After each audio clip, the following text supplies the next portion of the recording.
We're live. All right.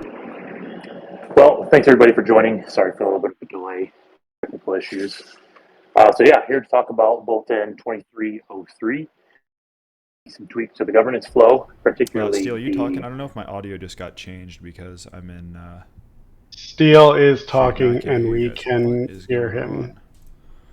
on? Okay. Maybe just don't talk for a minute then.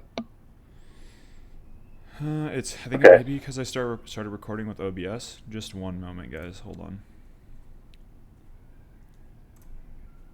All right, so I'm going to just finish talking about the 3 points, the 3 changes, mainly the sentiment check addition, change to emissary voting, and then emissary review proposal guidelines. So, a very simple, short bulletin, the goal of which is really to lower barriers for participation, to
And have a longer time window to sort of absorb it, chew on it, and easily react without needing to have been here at 12 p.m. to 12:30.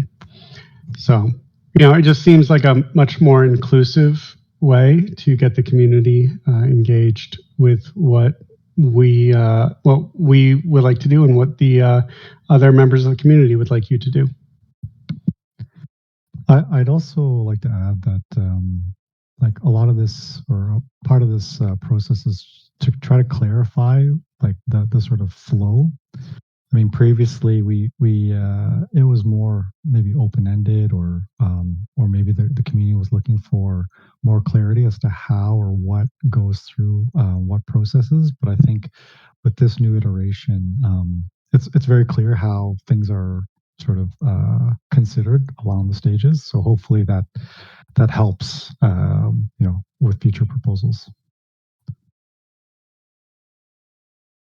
It also bears just a quick note and reiterating that there's really not a ton of substance changing. It's just the way in which the community can indicate favor, opposition, or apathy towards proposals, to be honest. So we just wanted that to be a little more clear, a little less subjective based on interactions in Discord. We'll still have those, but some people may just want to click thumbs up, thumbs down, just to give us a read of their current thought process without a large blur. I think this accomplishes that pretty well. Need some trial and error to figure it out, but questions, comments, concerns that haven't been expressed, that have been expressed, glad to hear them. That's why we're here.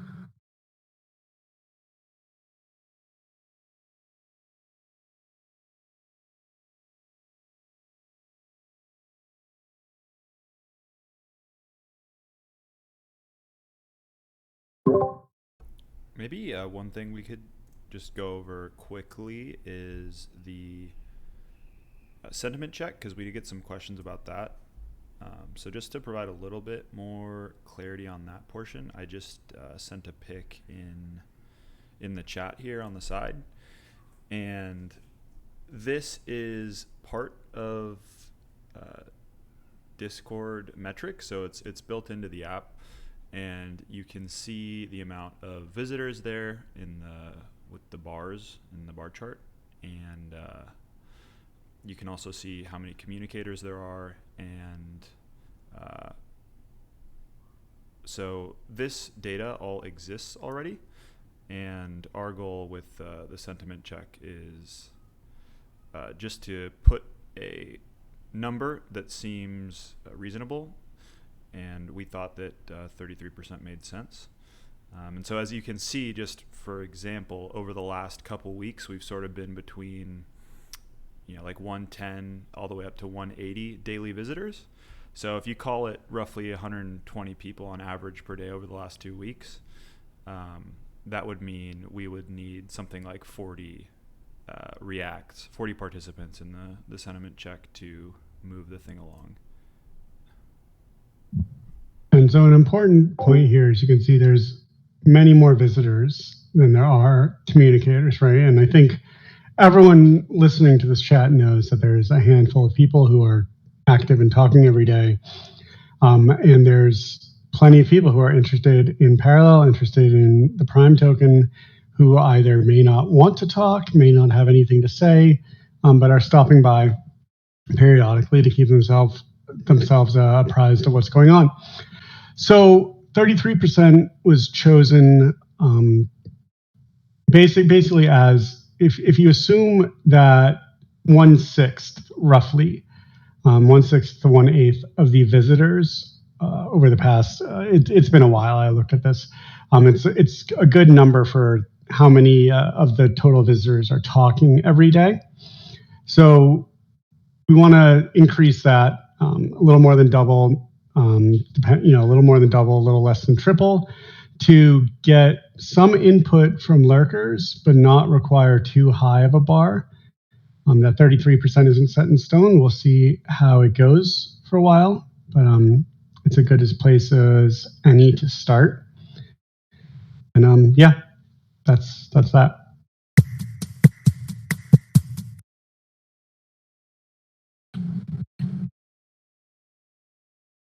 Or if you asked a question about time, that could be some factor here, but also we need the reality, like what Sean just answered. We can't drag things out. We need to get things done. And so J. Crew and others brought this up too. There's a balance between input and community leadership and direction and trying to keep things moving forward. So we don't want to wait always for the community. We want to wait all the time. On big, important issues, we definitely need to. But on smaller items, you can still bring things forward and keep things moving, keep the plate spinning, so to speak. So it's a good point. I think some of this is going to be some tests, testing to figure out what the right mix is, and we can do that live.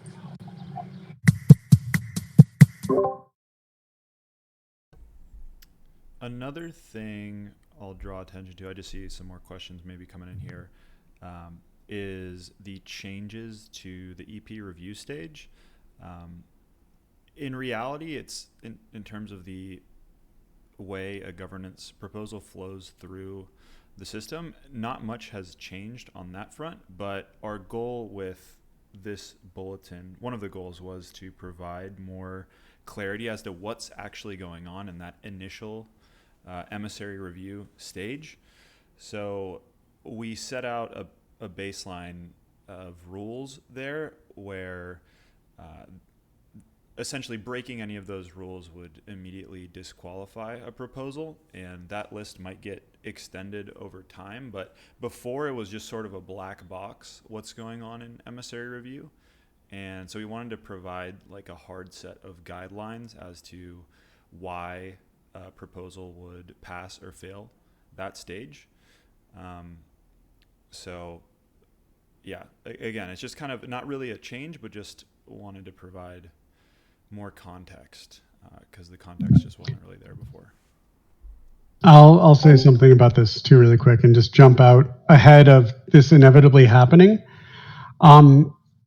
While we are looking to increase transparency a lot here, there will never be 100% transparency for all cases. Edge cases happen. There may be times proposals get submitted, whether from the community or even internally to EPs, that we need to shoot down unilaterally before anyone ever gets a chance to vote on it. And on top of that, we may not be able to tell you why at all. And that is going to be very unsatisfying, and people will be mad, and we will do our best to make it so that doesn't happen. but it's a reality that it may happen, and there's nothing that we can do about that. So I'm just getting out in front of it.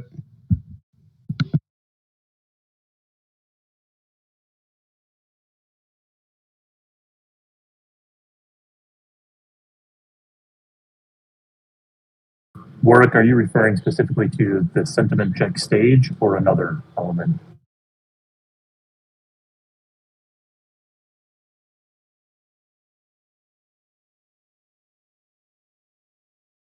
Whole process.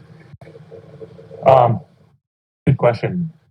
We've not, with the sentiment check, we obviously need some time, and that's on one end. Depending on the success of the sentiment check, that can help expedite things. I don't know what you use it. The EP stage is easy. It's the community vote that also takes time. So if we go through sentiment check and it's decided to move it to a community vote, that's a week long, right? That's kind of an already established process. So I think the average is going to hopefully be, a couple of weeks from when something's submitted to EP review, passing the guidelines to sentiment check to getting an indication whether it's EP vote or community vote. Does that sound right, my fellow EPs? Yeah, I mean, that sounds correct.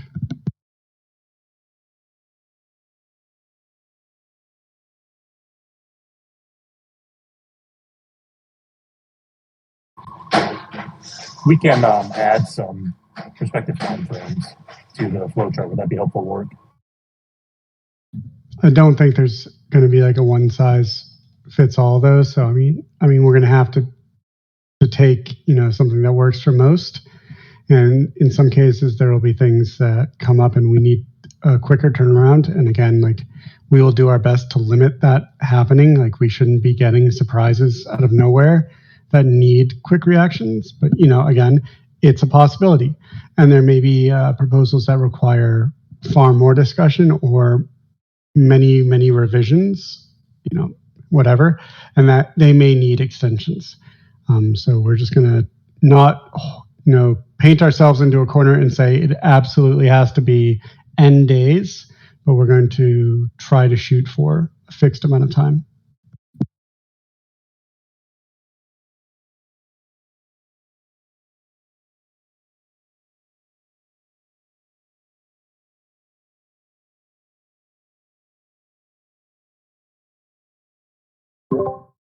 One question we got yesterday from Malamber was on the unanimity portion of the bulletin and what the role of abstaining is in that. So we're moving from rule of 3 to unanimous when EPs are voting on a proposal. What happens if we only get 7 or 8 out of 9 EPs by the time the vote concludes? Does that still count as unanimous?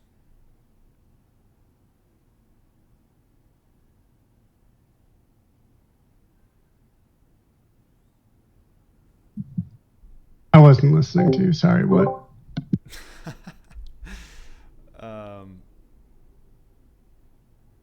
What happens if an EP abstains in a vote? Because we've talked about needing a unanimous front. So yeah, are we still unanimous if it's 8 yes, 1 abstain? So I don't want to put a firm answer on this now. Steele, you want to say something? Yeah, I'd say technically I think that would be not unanimous, but I think inability to vote, we probably do need a clause there. Yeah. And the other elegant part of this solution is if we can't be unanimous, or if we have too many inaccessible, it goes to community vote, right? So that's the fail-safe. The fail-safe isn't we're hung up in purgatory. The fail-safe is it goes to the community.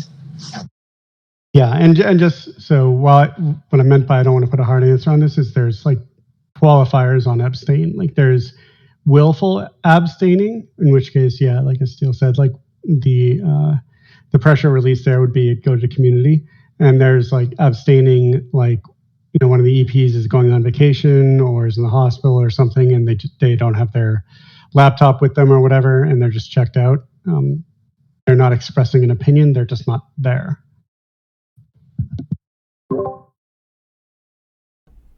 So it sounds like then maybe it does make sense for us to add a clause in the bulletin clarifying that unanimous means just essentially nobody against, but an abstain is sort of a neutral. So you could have 7 out of 9 EPs, and that would count as unanimous.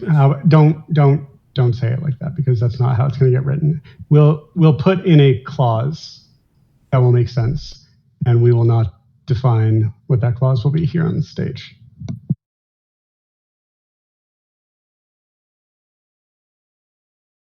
Yeah, great. Good questions all. Is there anything else anybody wants to bring up? Questions, comments, others? Otherwise, we can start wrapping this up quickly. Isn't forum.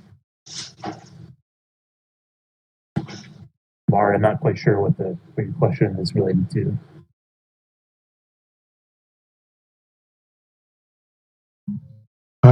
No, this is sentiment check. This is not snapshot voting, Jomari.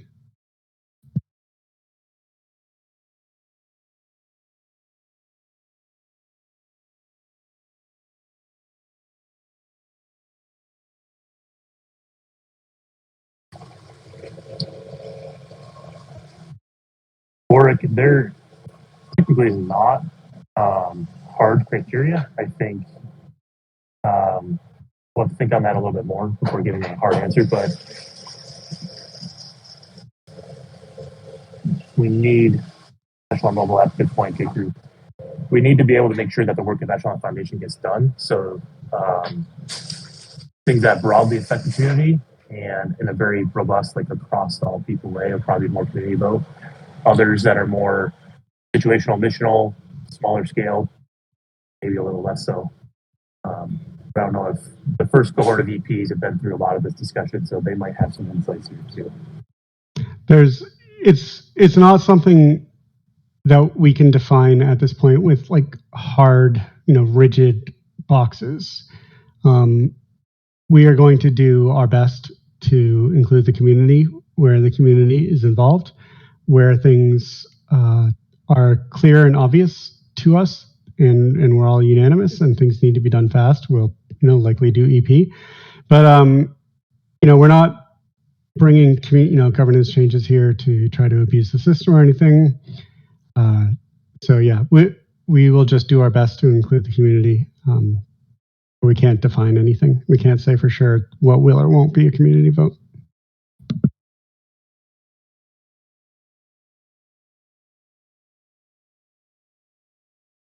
As far as the at everyone, I do tend to agree with some of these people who are saying we should at everyone more, because we are all individuals and we can all have the ability to just global mute this channel if we are seeing things that we don't give a crap about. I don't know. It's something that we've discussed internally a bit, and maybe there can be a proposal about whether or not we should be more liberal using at everyone. Yeah, me too, J. Crew. Like there's like 3 that I don't out of 80.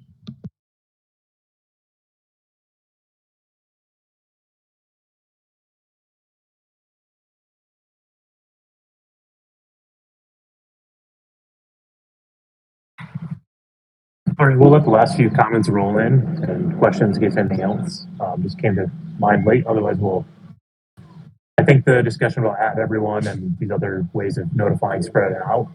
The information can be taken offline. So, any final comments from EPs? Last call for questions.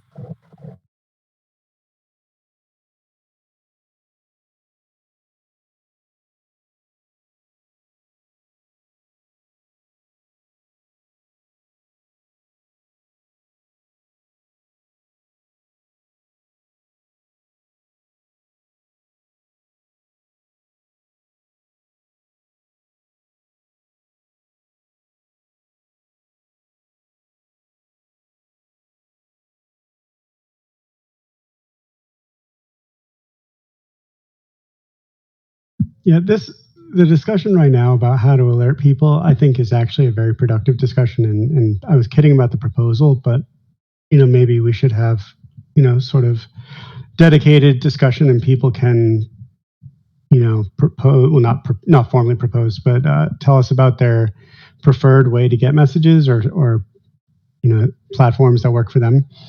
Um, I think you guys are making a lot of sense here.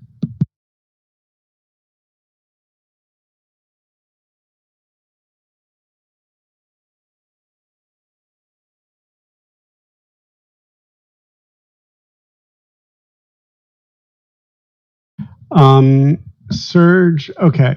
So this governance board, we can't say too much in specific about the board. What we can say is that there is an entity that is above us that ultimately has the final say in anything beyond us, beyond the community. They do not exercise their will lightly, and they almost never, ever get involved.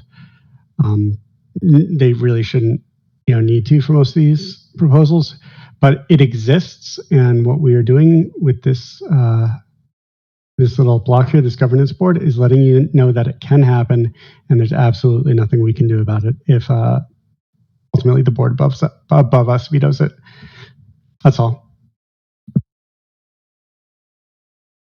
Not everything goes through them, and we cannot tell you the criteria by which proposals are brought to them.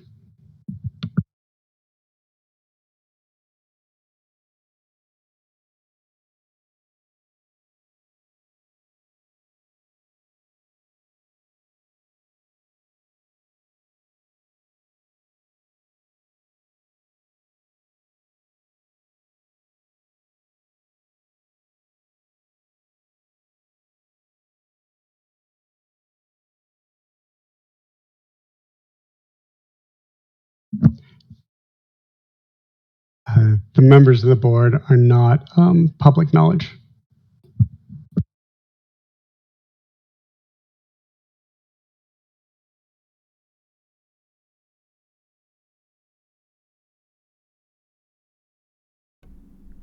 They're just supervillains, mostly.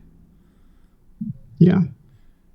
I guess I will just say, because this is a small meeting with Web3 natives, of course. But at some point, hopefully within a year or two, this will be a much greater enterprise than just a group of us here in Discord talking about tokens. We are a business, a non-profit business that needs to run legally in all jurisdictions and be compliant with KYC, AML standards, and other global banking regulations. And part of that is having a proper corporate entity set up, and part of that is having a board of directors. Yeah, that's really, all. like, one way to think about it is just sort of like the way that this stuff that we discuss gets implemented in the real world. It's really just on the implementation front. Like you said, Seth, 99% of the time, the will of the community is gonna be put forward. We haven't had a situation yet where it's not. It doesn't mean that can't happen in the future, but yeah, it's really just on the implementation front from a organizational, legal side of things. Yeah. To answer your question, Serge, we also cannot discuss with you which proposals are and are not going through the board. You will only know in the exceptionally rare case that they reject something that was passed by the community. Sorry.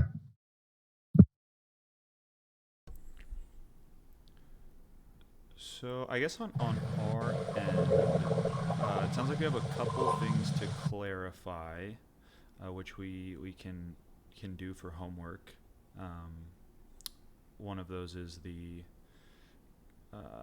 portion on unanimity, just making sure that's locked in. And then I think homework for us as well is figuring out a way to share the number of active visitors, maybe in a way that so that people can kind of check in on that. Obviously, not everybody has access to the Discord metrics. So maybe that's another homework assignment for us. I'm trying to think of it. What else from the other EPs on here do we need to knock out before we can move forward with this thing?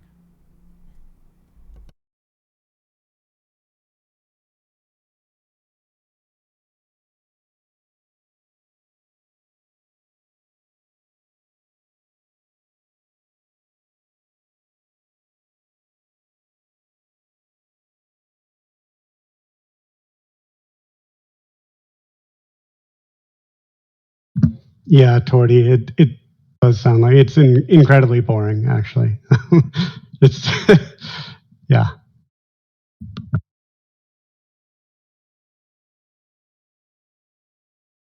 Good questions. Thanks everybody for showing up. Good feedback. Appreciate the time and commitment. I think, Cole, we can maybe end the recording, and then if people want to stay on and ask other questions, work with asking about that. Those who can stay, or we can take the chat. Does that sound good, everybody? Yeah, thank you guys for showing up, and hopefully you like the changes, and just keep in touch.